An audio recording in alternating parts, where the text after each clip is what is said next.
Hi folks, continuing my videos, my series of videos about the taming of the shrew. In this video I'm going to be looking at dramatic methods, what that means, and what techniques you can look out for when you're analysing either this play or another play from another writer. So when we talk about dramatic methods, we talk about meaning, how meaning is created on stage. And meaning is created when these four things work together. And in the stage section, I also want to include actors and directors. Shakespeare is a tremendously flexible writer in the sense that because his plays aren't necessarily tied to a particular year or time frame, directors will often update the plays. So a lot of plays have been set in modern times or in a different era. Directors will also choose which bits of the text they want to get rid of. Sometimes they don't perform everything. And they also want to choose what kind of character, what kind of actor they want to play the character. So characters can also change based on the production as well. So meaning is created on stage when the relationship between these four components is in tandem. Alternatively, you can understand dramatic methods through these four components: verbal, scenic, phonic, and choreographic. And this is sometimes perhaps easier to use in terms of having an extract, because all of the subheadings under these headings here are things that we would see or hear on stage. And of course, it's important to remember that plays are designed to be seen and heard, not read, in the same way you would read a novel, for example. And this is why when I teach Shrew, I always show students, as we read it, the DVD version from the Globe from 2012. And that helps students understand that reading a text only gives you so much meaning. Sometimes if I ask students to read the text, they don't often follow the intention. They don't, for example, shout if a character is supposed to be shouting. They don't speak sarcastically if a character is supposed to be speaking with sarcasm. So I make it very clear that we have to make sure that we see the play in performance as much as possible. And that's what's going to enable students to make comments about dramatic methods. If you just read the play, you're not going to pick up on half as much information because Shakespeare's stage directions are not very detailed. So we have to see the play in performance in order to understand the meanings. So what I mean by dramatic methods then are techniques and choices made that create meaning. And these techniques and choices are sometimes made by the playwright himself, so in this case Shakespeare, but those techniques and choices can also be made by directors and actors in subsequent productions. So meaning is what's important here, because when we have meaning, we have interpretation. And of course, for English literature at A-level, you need to make sure that you are interpreting what you're reading. Dramatic methods is also called authorial methods. If you're looking at poetry or prose, it's called authorial methods because it's not a drama. But when you're studying a drama text, whether that's Shakespeare or Oscar Wilde or Henrik Ibsen or any other playwright, then it's called dramatic methods. And for AQA, of course, this is Assessment Objective 2, AO2. You're assessed on your ability to look at dramatic methods and write about how meaning is created. Now, when I did my A-levels, it was called Language and Structure and Form. And since then, this category has broadened, particularly for drama texts, to include things that are not just spoken, not just language techniques, but also things that you see, or movements on stage, character positionings, and also music, props, and so on. So it's a tremendously broad category, and there should always be something for you to talk about, because you know, there are hundreds, if not thousands, of examples of these methods in a text, particularly a drama text, when you see it on stage. So I'm going to give you a list of things that you could talk about for dramatic methods. So this is either for an extract question or just a general question. You might have a conversation happening between two characters. Who is speaking to who? What are they speaking about? And why is that conversation important to the play? In that conversation, if there is one, who is dominating the conversation? Who is speaking the most? And if you have somebody who is speaking the most, you're going to have somebody who is perhaps silent or not speaking as much. And ask yourself why that is. For example, Kate, towards the end of the play, speaks a lot less than when she did at the beginning. Lots of examples as well of Petruchio dominating conversations, for example in Act 4. Think about why that is. Settings are also important in literature, not just for plays but also for prose and poetry, because settings help frame the action and they can also be intrinsic to meaning. So in Shakespeare, for example, you have some scenes which are set inside family homes or outside family homes, in gardens, in streets, in a church. Sometimes you also have action taking place where a character is journeying between two locations, and that can also be important in terms of this idea of a journey as a metaphor. Looking at when characters enter the stage, but also when they exit the stage, and the deliberate timing of these is also important to bear in mind. Characters, of course, are fictional creations.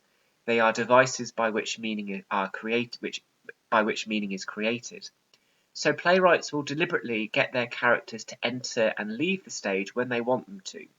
We've got to think about why did that character enter the stage at that point, or why did they leave the stage at that point.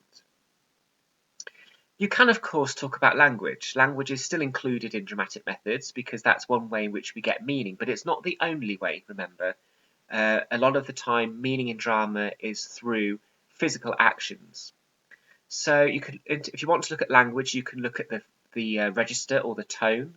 Is it formal, stately, hyperbolic, foolish, witty, poetic, etc.? And you can also look at rhetorical or literary devices. We've got a list there of some.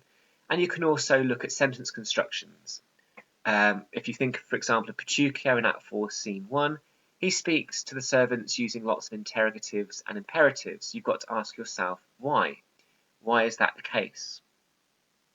Importantly, in Shrew, you can also talk about who overhears what and why that's important to the plot.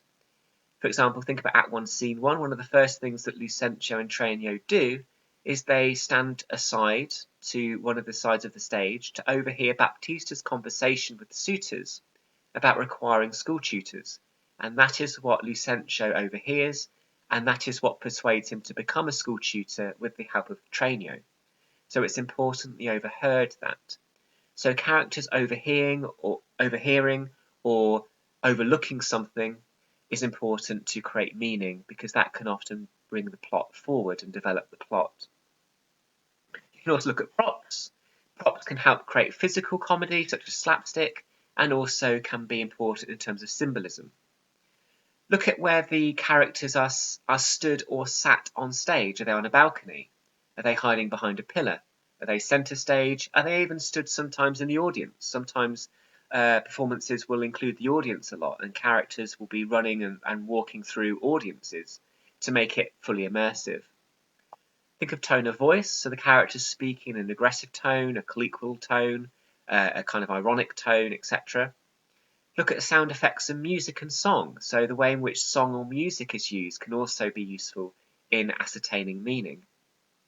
Sometimes characters will speak in monologues or soliloquies. Make sure you know the difference. Soliloquies are spoken when there's no other characters on stage, whereas monologues are spoken where there are characters on stage. So think of Kate's monologue at the end of the play. Think of Petruchio's soliloquy in Act 2, Scene 1 before he meets Kate, for example, or at the end of Act 4, Scene 1 when he outlines his taming strategy. Think of the way in which the characters engage the audience, the way in which the audience is included in the action. Sometimes there are asides, so the fourth wall is broken. The characters on stage will sometimes make direct contact with the audience and ask them questions and almost feed off and improvise from the actions or sounds of the audience. Comedy was often about improvisation. Look at the personal appearances of the characters, their clothing, how messy or neat their hair is, for example. So you can also have the visual comedy of the fools wearing ridiculous clothing, or Petruchio wearing ridiculous clothing at his wedding, for example, in Act 3, Scene 2. And something else you can look at is how the plot is developed in terms of the traditional kind of plot format of the building tension, the climaxes, and the resolution. What is the narrative arc, so to speak, of that particular scene or that particular moment of the text. And you can look at how Shakespeare builds the tension and what methods and techniques are used to do so, and what perhaps emphasises a sense of climax, the most important part of the scene or the most dramatic part of the scene, and how everything is resolved. So those are just some ideas, most of them I think though, and this is why I get students to watch the play as much as possible, because you're only going to be able to understand these conventions and techniques if you understand the art of staging and the stagecraft. If you were to mention any of these, then you would be getting marks for meaning, because it comes under the dramatic methods column for AO2. So finally then, to give you some examples, again, lots and lots of examples, and for the purposes of keeping this video as concise as possible, I decided to give you just a selection. And I'm not going to go through all of these because of course you can pause the video and you can read them yourself. But just to focus on maybe 3 of these, which I think are important. So for example, in Act 4, Scene 3, think of Petruchio's behaviour in front of the tailor and the haberdasher, the hat and the gown scene, the way in which he's speaking, the way in which he's shouting, the way in which the tailor's cane is used as a vehicle for almost abuse from Petruchio, the way in which clothing is used, of course, as well. Kate, of course, not speaking very much by this point either, so Petruchio very much dominating the conversation there. In Act 3, Scene 2, think of Petruchio's conduct at the wedding, music, props, clothing, tone of voice, etc. The setting, of course, also important in terms of the solemnity of the church being broken and the seriousness and the formality being broken, which comedy often will do. And finally, if I was just to pick another one, think of, for example, Act 4, Scene 2, the way in which a merchant coincidentally is travelling through Padua at the moment in which Tranio wants somebody to pretend to be Vincentio, and how the gullible nature of the merchant, or the pedant as he's sometimes known, the compliance there, will cause complications later in Act 5, Scene 1, when the real Vincentio comes face to face with the fake Vincentio, that kind of farce there. So I'm not going to go through all of those, but these would all be coming under the category of dramatic methods.